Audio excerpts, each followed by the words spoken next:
भामाशाह जितने भी जिन्होंने जीत हासिल की उनका मान सम्मान हुआ और महाराज साहब का आशीर्वाद मिला, क्या कुछ कहना चाहेंगे आप? जीत हासिल की वो भामाशाह नहीं थे।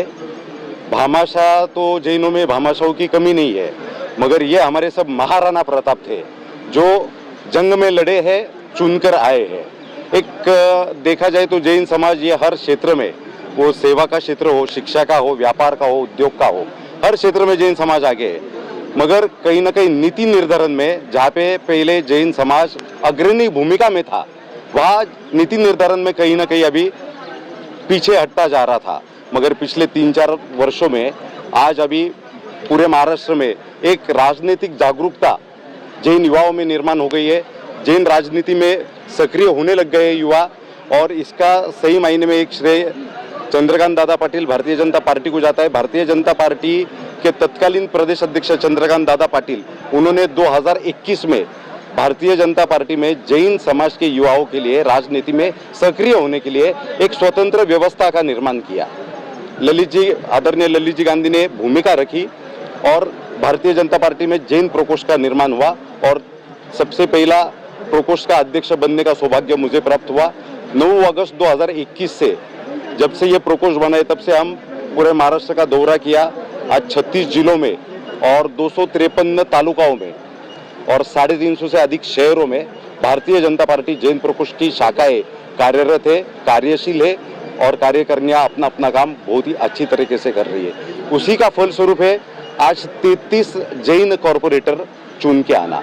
ये इतिहास में पहली बार इतने ज्यादा तादाद में जैन समाज के कॉरपोरेटर चुन के आए। और अगर नगर पालिका की हम बात करें तो नगर पालिका में 59 जैन कॉरपोरेटर्स चुन के आए हैं। जी, ये जीत जो हुई है और समाज की एकता को लेकर हो या संघ को लेकर हो, संतों की कितनी भूमिका साबित हुई कि उनका आशीर्वाद, उनकी प्रवचनों के माध्यम से लोग जागरूक हुए? देखिए, परमात्मा तो है, हमारे 24 तीर्थंकर है, मगर आज के तारीख में जो इस धरा पर है, हमारे तीर्थंकर रूपी हमें मार्ग दिखाने वाले, तो सभी हमारे साधु भगवंती है। आज जैन समाज का एक बड़ा सौभाग्य है कि उनको इतने बड़े साधु परंपरा मिली है, और उसमें विशेषकर आचार्य नए पद्म सागर महाराज साहब, जिनके बारे में ये कहा जाता है कि वो एक विजनरी नेता है। आज नए पद्म सागर महाराज साहब ने जो मुहिम आज एक चलाई है, वो लोगों को पॉलिटिक्स में इन्वॉल्व करना चाहते। उनका ये कहना है, उनकी ये हमें सीख है जिस पे हम चल रहे हैं कि राजनीति में जैनों का दबदबा बने, जैनों का रुतबा बने, जैनों की सक्रियता बने।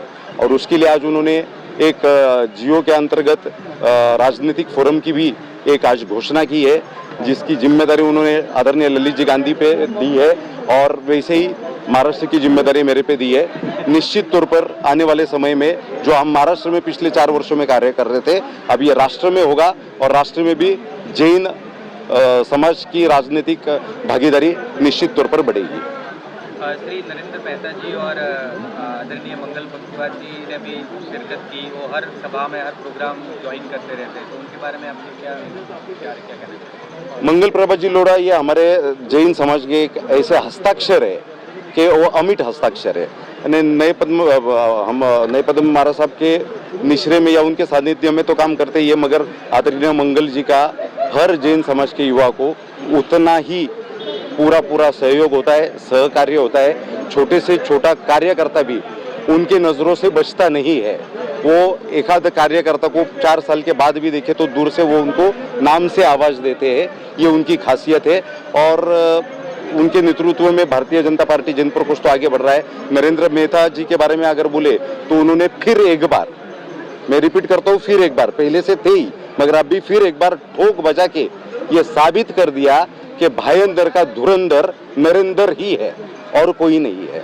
तो एक ही धुरंधर है भाईंदर में, और वो उन्होंने सिद्ध कर दिया। आज उनका स्ट्राइक रेट अगर यदि हम देखें तो 92% का उनका स्ट्राइक रेट रहा है। जितने सीट अलॉट हुए थे पार्टी को और जितने सीट हम जीते हैं, और फिर एक बार वहाँ पे डिम्पल मेहता जी के माध्यम से एक जैन महिला हमारी कॉर्पोरेट मेयर बनी है, इस बात का भी हमें बिल्कुल आनंद है। ऐसे विचार है कि आने वाले समय में नरेंद्र जी मेहता जी को पीएम बनते हुए देखना चाहते हैं, इसके बारे में आपकी कुछ राय है? हर कार्यकर्ता की राय होती है कि उसका नेता आगे से आगे बढ़े, मगर मेरे जैसा कार्यकर्ता इतने बड़े विषयों पे कुछ विधान नहीं कर सकता है। हम भारतीय जनता पार्टी से आते हैं और हमारा एक शिस्तबद्ध, एक बिल्कुल डिसिप्लिन्ड पार्टी है हमारी।